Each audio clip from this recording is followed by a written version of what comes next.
Thank you. I am so excited to be here with all of you and share two words with you that have given me the confidence to engage in all of life's negotiations. And these two words are yes, if. Let me share with you what a yes, if negotiation sounds like. In business, Andy, can I have a discount on your product? Yes, if you buy two.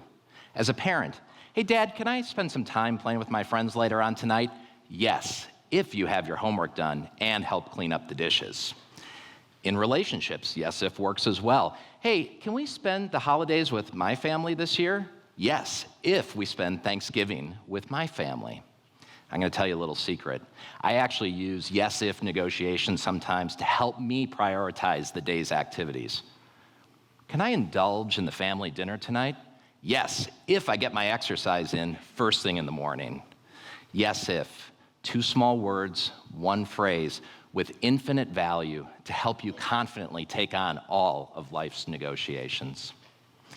Before I started using yes, if, I felt a lot of fear and anxiety when it came to negotiating.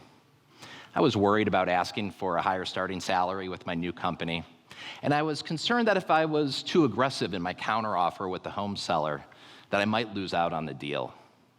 And I know all of us here absolutely love to go to the car dealership and negotiate a new car purchase, don't we? I think that laughter is nervous laughter. And here's how it goes, because we've all been there before. We walk into that dealership, and we're starting to look around at the cars. We see some things we like, and then out of the corner of our eye, we see the car salesman shimmy up to us, and we all brace ourselves for that cringe-worthy line that they're about to give us. What can I do to put you in this car today? You've been there with me. Good.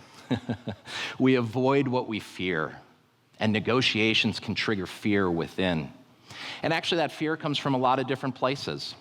First, and maybe most powerfully, negotiations can be conflict-filled events. And a lot of us like to avoid conflict. And interestingly, all you have to do is listen to the language of a negotiation, and you hear conflict everywhere. That's a high ball offer. Counter with a low ball. She's got the upper hand. I've got the lower hand. Prisoner's dilemma. Checkmate. Stalemate. No, I can't. I won't. We also have fear of other people's judgment of us. And negotiations are fertile grounds for negative judgments to be passed back and forth. Boy, dealing with Andy is really difficult. He's super uncooperative, and I don't think I like him that much. I know, I don't want to hear that. This is the dark side of negotiating. Conflict, avoidance, judgment. And I can really appreciate why so many people have fear and anxiety when it comes time to engage. I welcomed the yes-if approach into my life 10 years ago, actually 10 years ago, right around now.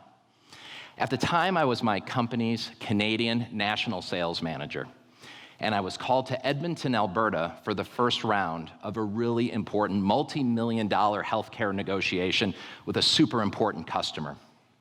I landed in Edmonton, and right away when I got off the airplane, I could feel my anxiety and fear start to percolate even before the event happened. I got to the negotiating table, and my customer and his entire team walked in and sat there right in front of me. And right away, the customer used conflict, chaos, and crisis to create an adversarial exchange with me. Oh no. My fear and anxiety shot through the roof. My palms and hands started to get sweaty. And you know what I did? For every request he made, all I could do was say yes. I was so afraid that if I said no just one time, I was going to lose that deal on the spot. Thankfully, this first round of negotiations ended, and I walked out of that room with my tail between my legs. I had given away hundreds of thousands of dollars in value, and I didn't have anything to show for it in return. I got to the airport, and I had a long plane ride home, a lot of time to think. First thing I thought about was, if I don't change my negotiating approach, this is going to be a really short sales career. That was first. Second, I needed to find a way to level the playing field with my customer. I needed to find a way to trade value back and forth, not just say yes all the time. And so I challenged myself to think about a time in life when negotiations were cooperative events, when everyone around the table felt like they could walk away being successful. And I thought all the way back to my childhood, and I realized something. I grew up negotiating all the time because my buddies and I, we all collected baseball cards. And what do you do when you're looking for your favorite player on your favorite team or a card that will help you complete the set? Well, you get together with your friends, you sit around the table, and you trade baseball cards back and forth. And when the trade is valuable to both sides, high fives are given, cards are passed across the table, and we all walked away feeling good about it. That day in Edmonton, in that first round healthcare negotiation, I didn't bring my baseball cards with me. I wasn't ready to trade value back and forth with the customer. And I was committed to doing that the next time I went back there.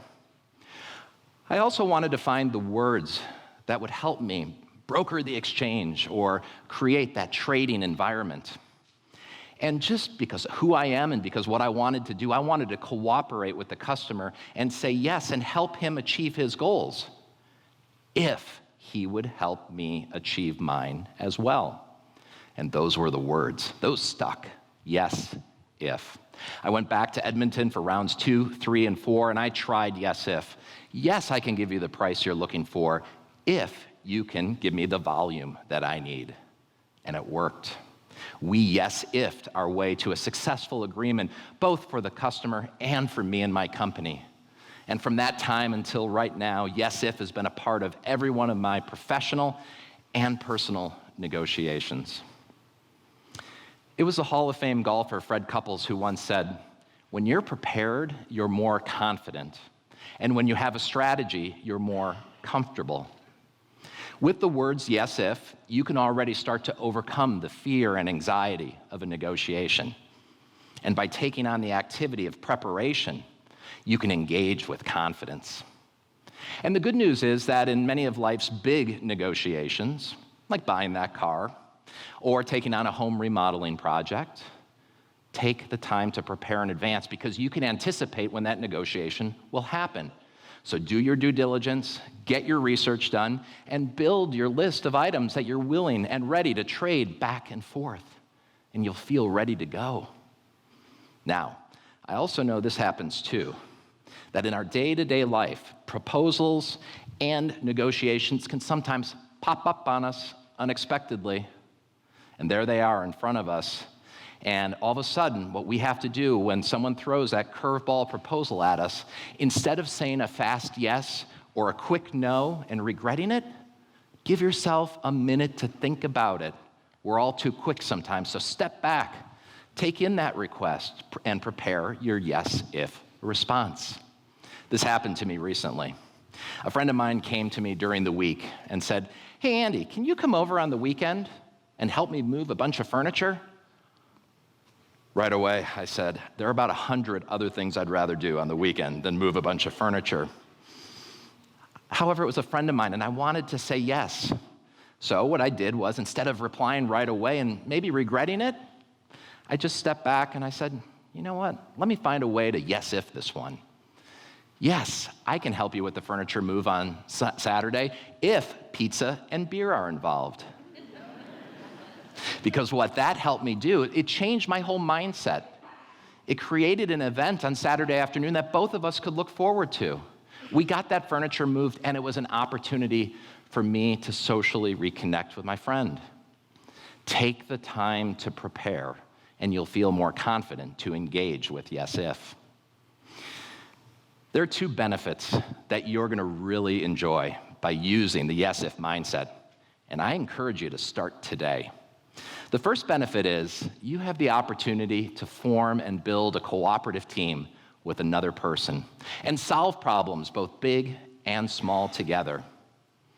I've been a part of hundreds of negotiations in my life, and what I can share with you from experience is that a cooperative yes-if negotiation is far superior to a competitive negotiation. In a competitive or adversarial negotiation, it really mandates that there's a winner and a loser. And at the end of the day, the value that's created is likely at best a zero-sum gain. In a cooperative yes-if negotiation, when I give the gift of yes to my trading partner, he's going to like that, and he will likely reciprocate a yes back to me. And back and forth we go, yesing our way to a win-win solution. The second benefit that you're really going to enjoy, and I'm excited for you to experience this, is that when you role model yes-if negotiations in life, other people are going to really like how you negotiate with them, and you're going to start to see them mimic you and start to use yes-if themselves.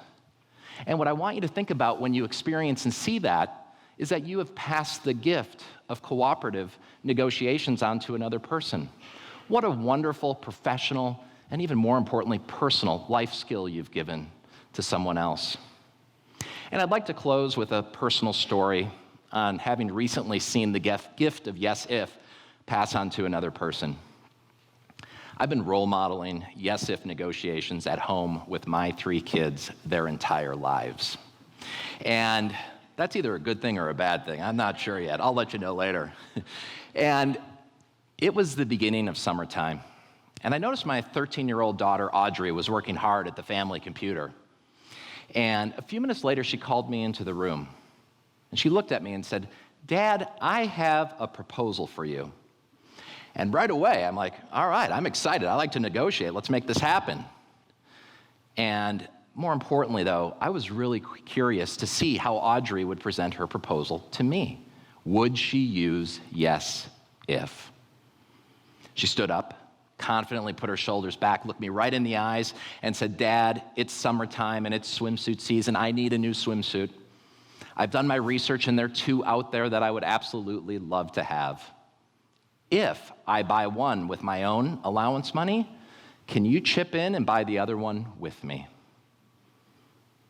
I took a moment to, as I always do, to prepare my response and think about it. However, in that moment, I wasn't thinking too much about the dollars and cents of Audrey's thoughtful proposal. Rather, what I was thinking about watching the gift of yes-if pass on to her was it took me more than 30 years of my life to overcome the fear and anxiety of negotiating. And here standing in front of me was my 13-year-old daughter confidently engaging me in a cooperative yes-if negotiation.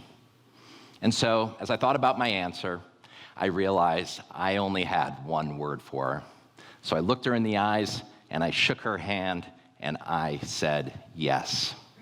I wish all of you success, confidently engaging in all of life's negotiations using yes-if.